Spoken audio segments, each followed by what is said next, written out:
La ciencia es el futuro. Sin ciencia no hay futuro.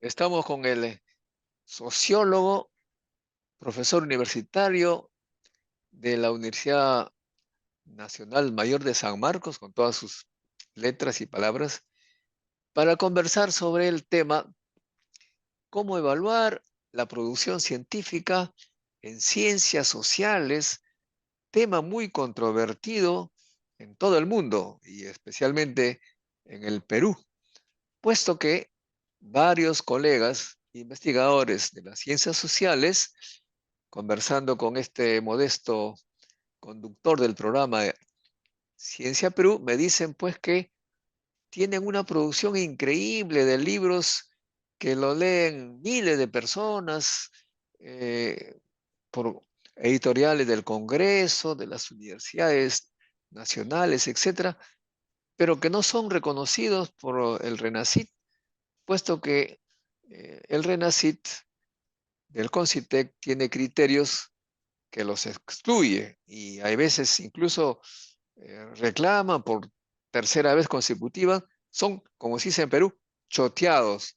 Sobre este tema quisiéramos preguntarle a Nicolás Lynch, que es uno de los que protestan en el campo y que recientemente ha participado en un evento relacionado con el tema.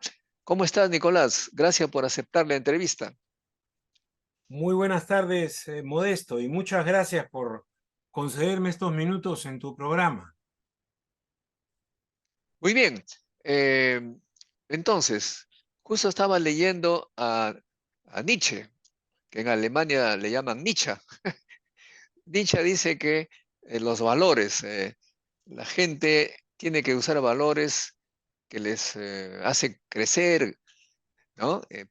Pero que cuando los valores de la sociedad, los que están en la actualidad, no les favorece, pues ellos los convierten en su mente antivalores. Como yo no puedo ser rico, dice, bueno, hay que condenar la riqueza.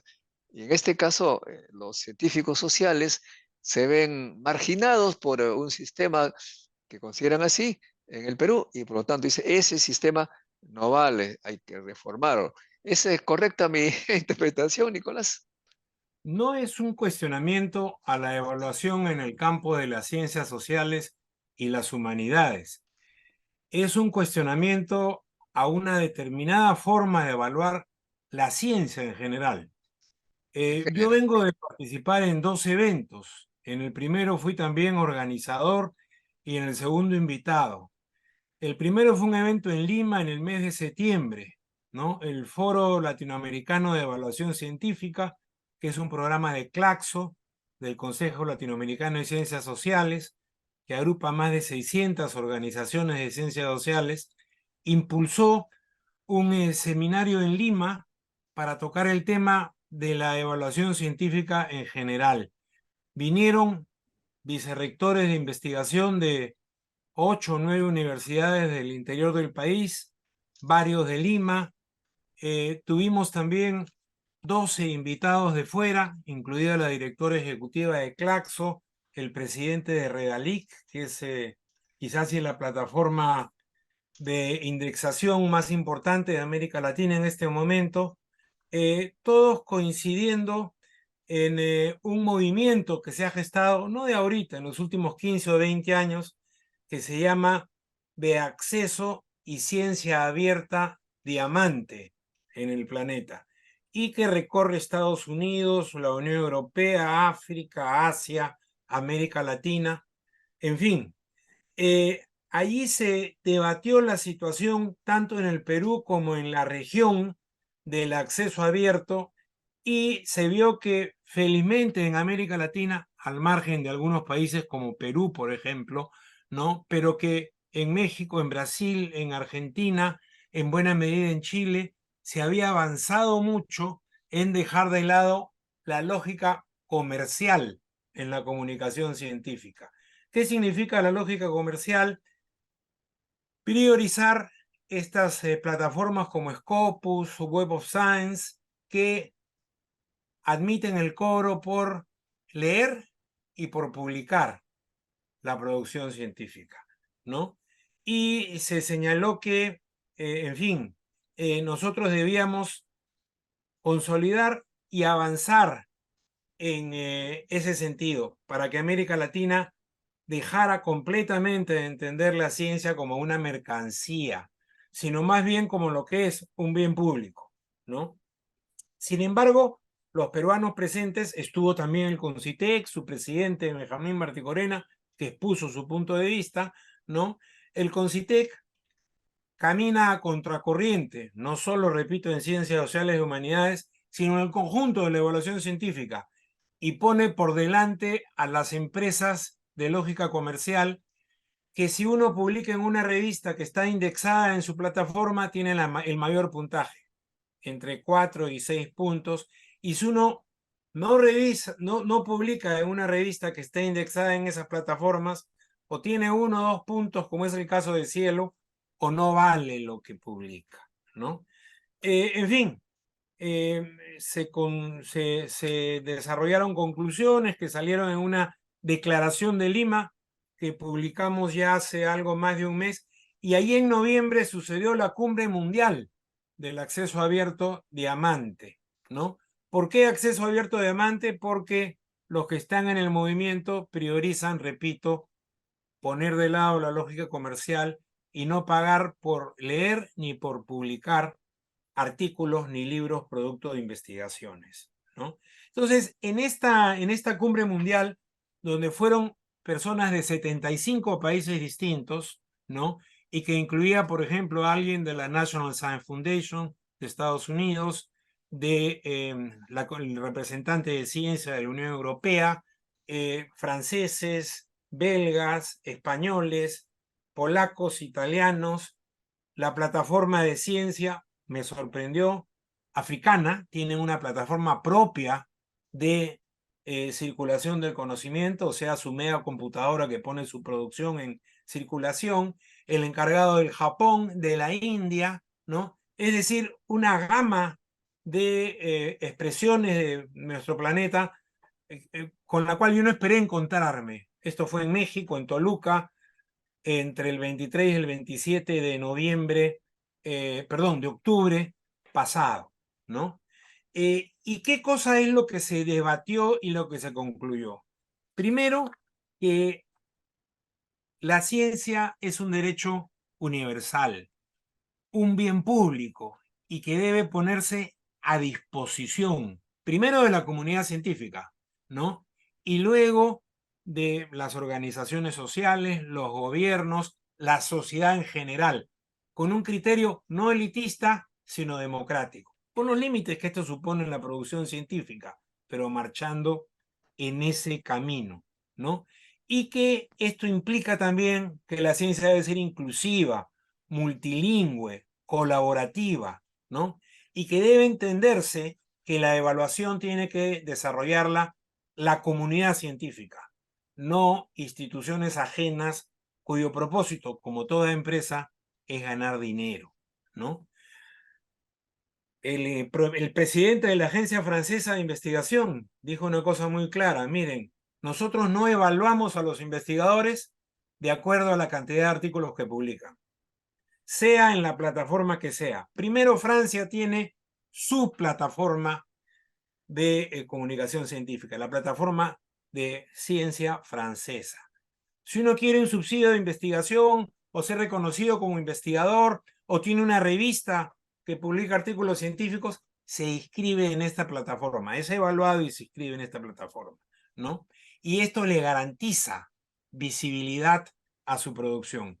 El señor señalaba, lo que nos interesa es la trayectoria de vida del investigador. Él decía, podemos financiar 5 años a un investigador y de repente en 5 años produce un artículo, pero que es un artículo de primerísima calidad. Nos interesa la calidad, no nos interesa una falsa productividad cuantitativa. Aquí estamos funcionando al revés: cantidad de artículos y que se publican en plataformas de lógica comercial, ¿no? Entonces, estamos un poco como el cangrejo, caminando hacia atrás y no hacia adelante. El representante norteamericano fue clarísimo. Dijo, ¿por qué estoy acá en este encuentro de acceso abierto a la producción científica?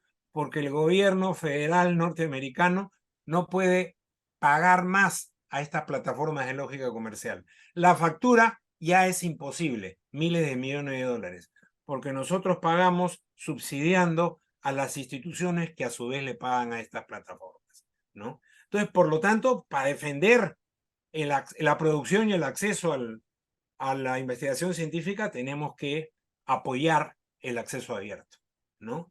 Y entender que la ciencia es un bien que pretende abrirse a la comunidad y no quedarse en una situación endogámica, ¿no? El CONCITEC acaba de publicar ayer o anteayer una nueva versión, ¿no? Por todas estas críticas, Es una propuesta nomás, ¿eh?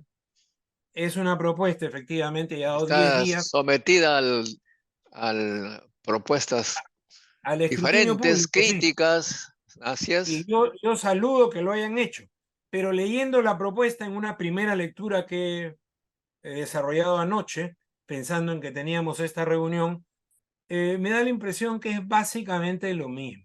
O sea, no cambian el criterio de evaluación, que es cuantitativo, no se abren siquiera mínimamente a lo cualitativo, o sea, a la trayectoria de la investigación. Es homogeneizante, o sea, es una sola perspectiva para lo que consideran el conjunto del ejercicio y la producción científica, ¿no? Y continúan priorizando a estas plataformas de lógica comercial. Parece que la captura de las plataformas de lógica comercial del CONCITEC ha sido total, hasta ahora por lo menos, ¿no? Cuando, repito, ¿no? Hay un movimiento muy importante en el planeta que cuestiona esto, que cuestiona la evaluación cuantitativa, la homogenización, la lógica comercial, y dice, señores, pasemos a otro momento. Todas las personas muy importantes, yo me sorprendí de ver al japonés, al francés, al norteamericano, que te decían, la ciencia es fundamental para el desarrollo de la humanidad. Bueno, tú has hecho de eso tu religión prácticamente, ¿no? Es verdad, y muy bien que lo hayas hecho así. Ellos Sin dicen, ciencia no hay futuro. así es.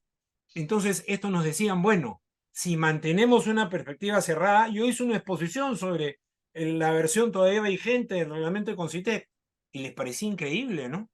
¿No? Por ejemplo, me dijeron, bueno, ponen un segundo plano a las ciencias sociales de las humanidades y a las artes. Bueno, no me quedó sino contar lo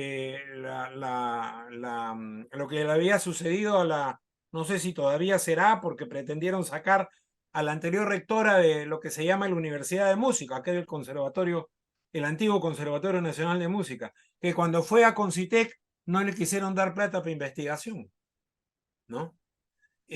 Por favor, ¿no? Claro, porque hay un concepto de investigación ahí seguramente que muy entendible en la medicina, en la física, en la biología. ¿Qué es investigación? Laboratorio, experimento, conclusiones. Bueno, así no es pues en las artes, así no es en la literatura, así no es en la sociología. Entonces, yo no tengo problema que los de las ciencias duras y las ciencias médicas mantengan su manera de desarrollar la investigación científica, pero no tienen que imponerla a los demás, ¿no? Hay una variedad de acercamientos al objeto de estudio. Probablemente en un laboratorio de biología hay separación entre sujeto y objeto. En la sociología, el eje de nuestro episteme, de nuestra teoría del conocimiento, es que el sociólogo vive en la sociedad en la que estudia, en la sociedad que estudia, ¿no? Y más bien tiene que desarrollar salvaguardas para poder tener una aproximación al objeto de estudio. Mis grandes profesores de epistemología nos repetían, ustedes no pueden sacar conclusiones exactas, porque del comportamiento humano es muy difícil concluir exactitudes, pero sí podemos aproximarnos. No podemos hacer experimentos porque no podemos repetir los hechos sociales, ¿no? Entonces, obviamente que en el caso de la física o la medicina es distinto, ¿no? Hay distancia con el objeto, nosotros no tenemos eso, ¿no? Entonces, lógicamente, el proceso de investigación es diferente. ¿Qué sucede? Yo debo reivindicar a Gisela Orjeda y a Fabiola León Velarde, las anteriores presidentes de Concitec, que por lo menos se sentaron a discutir con nosotros, probablemente discrepando en muchas cosas, pero empezaron a abrir. ¿Se acuerdan del reglamento Regina de hace 4 o 5 años que dio Giselle Ojeda, o la primera versión del reglamento de Renacit, porque ya el acrónimo incluye la palabra reglamento? Bueno, fueron también fruto de muchos intercambios y lógicamente discrepancias, pero habían avances. Por ejemplo, en un principio no se incluían los libros y ahora se incluyen los libros. Por más que a uno le exigen una cantidad de documentación como si fuera a pedir la nacionalidad, pero se incluyen los libros. Ya seguramente en un siguiente momento habrá más flexibilidad. O la idea del artículo científico que nosotros hemos cuestionado, porque nuestra estructura no es la misma que la de un biólogo. Yo he tenido que conseguir la revista de biología de San Marcos para saber cómo se escribe en biología y la comparo con cómo se escribe en la revista Letras y es radicalmente distinto. Entonces, ¿cómo evalúo yo un artículo de la revista Letras y uno de la revista de biología con el mismo patrón? Vuela por los aires. Entonces, prefiero, lógicamente, el evaluador, Concitec que está lleno de gente de las ciencias duras y de las ciencias médicas, y no está mal, pero no pueden aplicarnos el mismo molde, la misma En todo tabla. caso, de repente tendría que ser no un Concitec, sino otra institución que evalúe a sociólogos, a artistas, etcétera, y le dé lo que corresponde como retribución a su esfuerzo. Mire, hay diferentes modelos de gobierno del quehacer científico.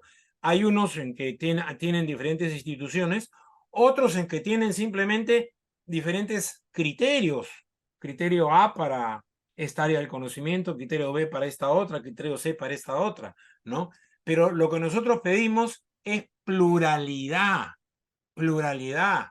Nosotros entendemos que los recursos son escasos y que lógicamente cuando uno ve venir a cierta gente y ya controla esos recursos, dice, bueno, la torta es una sola, los pedazos van a ser más chiquitos y cunde el nerviosismo, ¿no? A mí me parece que va por ahí el tema, porque no tienen defensa académica, ¿no? Esta concepción de que hay un solo método científico, como repite Quijandría, perdón, Borro, Martí Corena, está alojada pues en la primera mitad del siglo, diría yo, 17, siendo bueno, ¿no?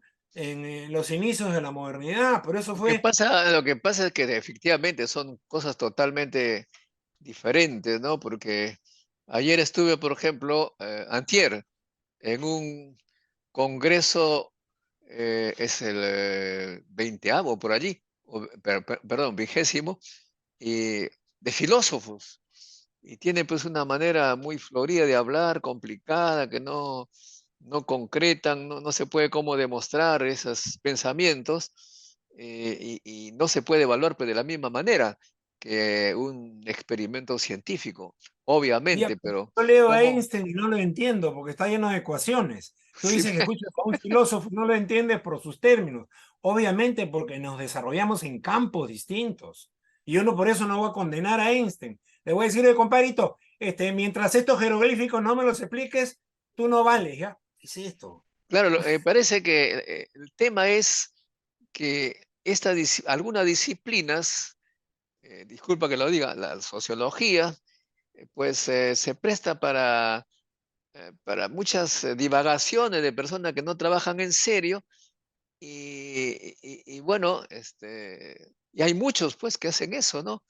De modo que ahí creo que también habría que ponerle un poco más de seriedad. Tiene que haber Yo, libros que tengan base, que tengan historia, que tengan, digamos, todo un... Porque la sociología tiene una historia muy larga ahí, ver qué pasó en tal lugar, cuál fue la consecuencia, etcétera. No y bla, yo bla, bla, digamos, no hay que hacer bla, bla, bla. yo te retruco, tú sabes lo que es el carrusel, que es una práctica también trafera, más bien en las ciencias duras.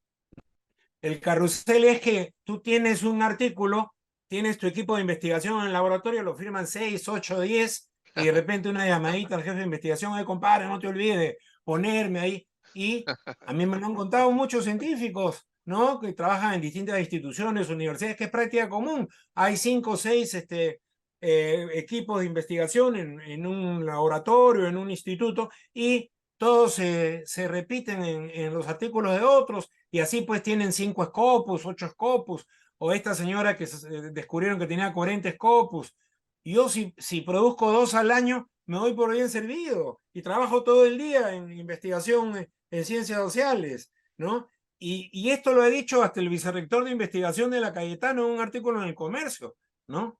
Esto de que se agregan nombres que no se sabe bien cómo han contribuido, tiene de controlarse. Tiene de controlarse, pues, si yo pongo a 4 sociólogos en un artículo de una revista académica nuestra, la gente se ríe de mí, porque nosotros no estamos acostumbrados a una firma múltiple. A lo sumo 2, en caso extremo 3. Pones 4 y ya dicen, uy, compadrito, ¿cómo así? O te convido un almuerzo. Porque no es cultura nuestra hacer eso. Yo entiendo y respeto que sí es cultura en la medicina, sí es cultura en las ciencias exactas o naturales, sí, o en la ingeniería. En Bueno, nuestro pero caso, te estás quedando chico, Nicolás, porque hay artículos que tienen 700 autores y cada autor tiene el mismo puntaje como si que lo hubiera hecho solo. bueno, pues, pero ahí hay una cosa, hay que intervenir, ¿no es cierto? Ahí hay que intervenir, porque no es lo mismo, pues. O, por ejemplo, la famosa discusión. Martí Corena Yo dice se un lo dije, artículo, yo sabía que en un el video que método tiene está, que ser. en un video que yo publiqué de este canal, hace a Fabiola León Velarle, le dije, ¿cómo es posible que 700 autores, siendo 700, entre todos escriben 50 artículos al año y cada uno de los 700 se les cuenta como si que hubieran escrito solos esos artículos? O sea, cada uno tiene 50 artículos al año. Ahí hay un problema. No sé si la nueva propuesta lo resuelve o seguimos en lo mismo. Mira, te pongo el caso de un concepto, ¿no? El Benjamín Martí Corena escribe en El Comercio hace pocos días. La producción tiene que tener un método científico estrictamente deductivo. Al rato que lo leí, me llama un amigo y me dice, ¿has leído el artículo de Martí Corena? Estrictamente deductivo. Nos reímos, porque en las ciencias sociales y en las humanidades, la inducción tiene un papel muy importante, ¿no? Sigmund Freud, para no irme a la sociología, gran médico, psiquiatra, psicoanalista. El psicoanálisis es en buena medida un método inductivo, ¿no? Todo lo que ha producido el psicoanálisis lo borramos, no es actividad académica y científica. Bueno, por ese curso vamos a terminar con la ciencia, ¿no? Vemos que hay Germaná, César Germaná, a quien tú seguramente conoces, ¿no? Escribe el prólogo a las obras de Quijano que publica en Latinoamérica Claxo en una coedición con San Marcos, y en ese prólogo señala cómo Quijano es el gran sociólogo del pensamiento inductivo y reivindica el ensayo, ni el artículo científico ni la deducción. Borramos a Quijano de la historia del pensamiento social en el Perú, es el único, por lo demás, científico social que ha jugado en las grandes ligas, como dicen. Ha sido miembro digamos, un intelectual de primera línea en la Asociación Internacional de Sociología, en fin, ¿no? Ahora, el otro tema, ahí también debo, Abrámonos, es el sí. mensaje, abrámonos, Ahora, hay el ¿no? otro tema que tal vez tiene que ver mucho en este debate controversial, por supuesto, es que mientras que en los países asiáticos el 30% de los estudiantes estudian ciencias sociales y humanas y el 70%, digamos, las llamadas duras. Aquí es la inversa, hay demasiado sociólogo, demasiado psicólogo, demasiado historiador, se dice, ¿no? ¿Cuál es tu contraargumento a este tema? Que eso podría haber sido verdad, por lo menos en San Marcos, hasta hace unos 15 o 20 años, pero ahora ya no. Ahora, digamos, los estudiantes que van a la admisión de las ingenierías y de las ciencias médicas ha aumentado enormemente. Quizás no tanto en las ciencias básicas, ¿no? Pero son ingeniería y ciencias médicas las que se la llevan. En mi área sí sigue habiendo una presión fuerte en derecho, eso es verdad, ¿no? En Bueno, mira, derecho de... yo te voy a decir la noticia de hoy día. La noticia de hoy día dice que en San Marcos ¿Cuáles son las carreras que tuvieron menos de 10 ingresantes y se quedaron con muchas vacantes? En primer lugar, dice acá, bibliotecología y ciencia de la información, 5 ingresantes, 15 vacantes. Conservación y restauración, 8 ingresantes, 16 vacantes.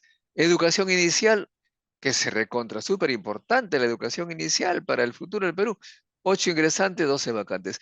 Química, que tú señalas fue como una ciencia dura, hay 28 vacantes, solo 5 ingresantes. Ingeniería, Ingeniería química, ¿cuántos hay? ingeniería agroindustrial, 2 ingresantes, 35 No, vacantes. ingeniería química me refiero, porque tenemos No, yo química te estoy, no, industrial. aquí te estamos hablando de los que tienen muy poquitos postulantes. Eso ha hecho la República. En fin, la física, hay 23 vacantes, solo 7 ingresantes. Matemáticas, 60 vacantes, 7 ingresantes. Estadística, por ahí, científico de la computación, que es la ciencia del siglo XXI, había 50 vacantes, 7 ingresantes. De modo que la ingeniería y metalurgia que nosotros necesitamos urgentemente para transformar los minerales, hay 15 vacantes y 2 ingresantes. En fin, te puedo seguir leyendo, pero da la impresión que las ciencias duras son menospreciadas en San Marcos.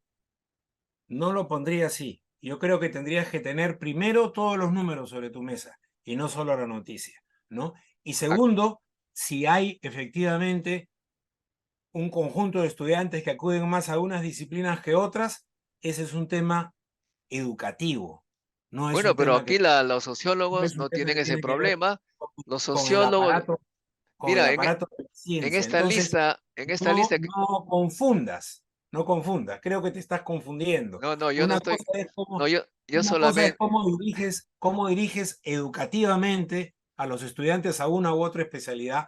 Ese es un tema, un problema, y el otro es el tema de la investigación, ¿no? Son dos temas distintos. no, no, yo sé, lo que te digo es que aparentemente el- hay mucha más preferencia de los estudiantes por la sociología, la economía, el derecho, porque acá en esta lista de la República que están los que menos atención tienen de los postulantes, no está ni economía, ni sociología, las ciencias blandas ahí se llena de estudiantes, mientras que las Yo te duras diría, que necesitamos para primero, progresar físicamente, económicamente, primero, ¿ah? lo último que has dicho es falso. No es que lo blando no lo necesitamos y lo duro sí, ¿no? No, no, Ese no. es un dilema falso, porque Me corrijo, no, no, el está un poco siguiente paso es desequilibrado. que a mí me desechan, ¿no? Porque soy sociólogo y no, como hemos ya debatido varias veces, creo que todas las disciplinas humanas son necesarias, número uno, ¿Estamos ¿no? bien? Y Estamos de número acuerdo, dos, estamos habría de que acuerdo. tener el conjunto de los ingresantes y verás tú la presión que hay sobre medicina, verás tú la presión que hay sobre el conjunto de las ingenierías, etcétera, etcétera, etcétera. Sí, hay menos por algunas especialidades de humanidades, algunas de ciencias básicas, sí, eso lo sabemos. Hay también mala organización de la universidad, por ejemplo, la carrera de computación, me indicaban unos especialistas que se repite con carreras que están en otras facultades, no sé si 2 o hasta 3 veces. San Marcos tiene un problema de organización académica que tiene que corregir y que no lo hace. Eso lo vimos desde la Asamblea Estatutaria del año 2016, donde fui vicepresidente, ¿no? Es Yo difícil. estoy de acuerdo contigo que la sociología es súper urgente en nuestro país, que estamos precisamente sufriendo problemas relacionados con la sociedad y la economía, pues es muy importante. No podremos resolver nuestro tema si no comprendemos el valor de las cosas reales y sobre todo la educación, ¿no? Y la educación en la que menos postulantes aparentemente tiene la gente, no gusta educación porque pagan tan poquito que realmente nadie quiere ser Ya, profesor. Es una educación cosa atroz. inicial quizás, pero educación básica, primaria y secundaria tienen más postulantes. Mira, pero en Finlandia, que es un ejemplo, dicen que los de educación inicial son los más preparados, los mejor pagados, porque es la educación inicial, la estructura inicial, valga la redundancia, para la formación de un gran profesional, productivo, competitivo, digamos, que tiene todas las cualidades que necesita la sociedad. Tuve oportunidad de conversar con el señor ya de bastante edad que empezó la reforma educativa en Finlandia hace 40 años. Y él me ponía una variable central y se la puso también. Recuerdo que estaba en la Cámara de Comercio de Lima en ese momento dando una charla. Señores, un maestro en Finlandia gana en promedio $6.000 al mes, ¿no? Gana en promedio $6.000 al mes. Un maestro, en fin, promedio de los diferentes niveles, ¿no? Y sí, consideramos que buena parte de los mejores profesionales optan por educación, pero Inicial, inicial. una de las razones es porque les garantizamos un ingreso, Eso ¿no? necesitamos en el Perú. ¿Ah? Y también dijo el estatus en la comunidad. Son muy Ya, apreciados los maestros en su comunidad. Ganan así es. bien y son apreciados por su comunidad. Bueno, va Entonces, junto, pues. eso es un ánimo, pues, fundamental para cualquiera que quiere desarrollarse un futuro profesional, ¿no? De repente, entonces, necesitamos un debate mucho más abierto con la participación de todos, pero, estimado Nicolás, eso francamente no lo veo en el breve plazo porque hoy en día pues estamos con atención a problemas más críticos. A propósito, ¿qué opinas de este desbarajuste socioeconómico, político, moral, etcétera, que está ocurriendo en nuestro pequeño país? Mira, yo creo que estamos tocando fondo y que el problema a nivel popular y en las alturas es el mismo, la delincuencia. Peor todavía, la delincuencia organizada. Ahora ya no solo nos dicen que nos asaltan bandas organizadas en la calle, ahora nos dicen que bandas organizadas asaltan el Estado, el Congreso de la República. O sea, tenemos un problema básico de amponaje, ¿no? Entonces, eso supone una descomposición que ya no solo tiene que ver con desigualdad social, ya no solo tiene que ver con pobreza, con productividad, tiene que ver con problemas más de fondo. Humberto Martínez Morosini, a quien tú y yo tenemos edad para recordar, ¿no? ¿Sí? Decía en una oportunidad que le preguntó a Alfonso Barrantes, doctor, ¿qué es una revolución en el Perú? Y Barrantes le contesta, querido Humberto, terminar con la corrupción. Y Martínez Morosini no pudo hacer otra cosa que darle un abrazo. Nicolás, O sea, pero tú eres optimista cuando dices que hemos tocado fondo, pero algunos son menos optimistas que tú y dicen que estamos así de picada, caída libre. la idea de que el Perú es un lodazal, ¿no? Y que por lo tanto uno no cae en un fondo duro, sino en un marasmo, ¿no? Y se va hundiendo poco a poco. Es posible. He escuchado esa reflexión hace pocos días, ¿no? En algún noticiero, en algún debate televisivo. Es posible y es terrible. Yo creo que la sociedad tiene que tomar cartas en el asunto, porque si no nos vamos todos a pique, ¿no? No Claro, podemos pero seguir. cuando tú dices sociedad, supongo que estás manifestándote a la población, pero la población ya no cree en nada de nada, aparentemente. Hagan lo que se les pegue la gana. Voy a tratar de sobrevivir yo solo con mis hijos. 330.000 estudiantes que terminan la secundaria, sus padres no sé dónde han sacado recursos, los envían al extranjero, nos están dejando a los viejitos nomás acá para el futuro. De Lo modo que, peor, ¿a un qué amigo sociedad, a qué movimiento social acude si ya todo que ha ha sido sido abandonado? parlamentario y que ha hecho un estudio sobre cuántos peruanos se han ido en los últimos 30 años, o sea, de los 90 hasta el presente, de acuerdo al INEI, en un trabajo particular, investigación cuantitativa, como te gusta, 3.400.000 peruanos, ¿no? Han huido de este país en los últimos 30 años, ¿no? Probablemente la mayor parte, los que se supone deberían haber sido lo que se llama clase media, ¿no? La Pero política un millón de ellos, un millón de ellos se han ido en los 3 últimos años y todos jovencitos.